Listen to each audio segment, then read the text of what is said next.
Barn Chief Minister Makakwa nakipagpulong sa religious leaders bilang paghahanda sa nalalapit na Holy Month of Ramadan. Detalye ng balita mula kay Jun Di Makotak, RH19. Assalamualaikum, Brother Jun. Alaikum assalam, Kuyang Angel.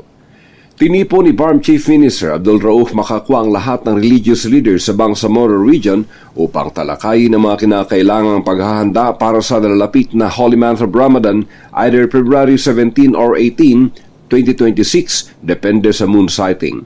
Dumating sa naturang pulong sina Bangsamoro Wali, His Eminence Sheikh Muslim Giamaden, Grand Mufti Abdul Rauf Gialani, kasama sina MP Dr. Nadir Ebil, MP Attorney Kitem Duque Kadatuan Jr., Salam Project Manager Ustads Nurul Am Abdullah at Darul Iftah Representatives Ustads Marjan Borhan at Sheikh Abdul Kahar Musa.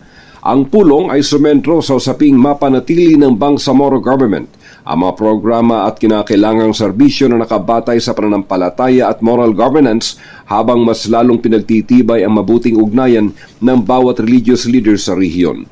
Sa naturang pulong, formal ring ipresenta ng punong ministro ang mas matatag na Bangsamoro agenda.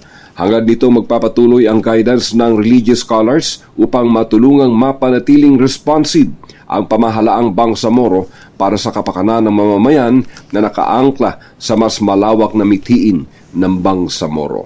Mula sa Central Mindanao, RH19, Jun Di Makotak, DZRH, una sa Pilipinas, una sa Pilipino.